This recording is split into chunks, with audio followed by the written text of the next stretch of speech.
પોતાના જમાઈ સોલંકી તેજપાલને રમવા અને જમવા માટેનું આમંત્રણ આપ્યું કે તમે અને તમારા મિત્રો અમારે ત્યાં આનંદ પ્રમોદ કરવા માટે પધારો.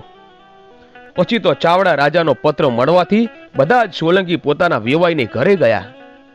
પછી તો વેવાઈ વેવાઈ સામે મળ્યા અને પછી જમવાની વેળા થઈ. એટલે ચાવડા રાજાએ તેજપાલને કહ્યું કે જમાઈરાજ, તમે સ્નાન કરી લ્યો, એટલે આપણે સૌ સાથે જમવા બેસીએ. આ વેણ સાંભળતા જ સોલંકી તેજપાલ ઊંડા વિચારોમાં જ પડ્યા અને કઈ બોલ્યા વિના ઊભા જ રહ્યા. એટલે સસરાજીએ ફરીથી કહ્યું કે જમાઈ, તમે થાક્યા પાક્યા આવ્યા છો તો જાઓ, તમને અમારા સેવકો હાથ પગ ચોડીને સ્નાન કરાવશે.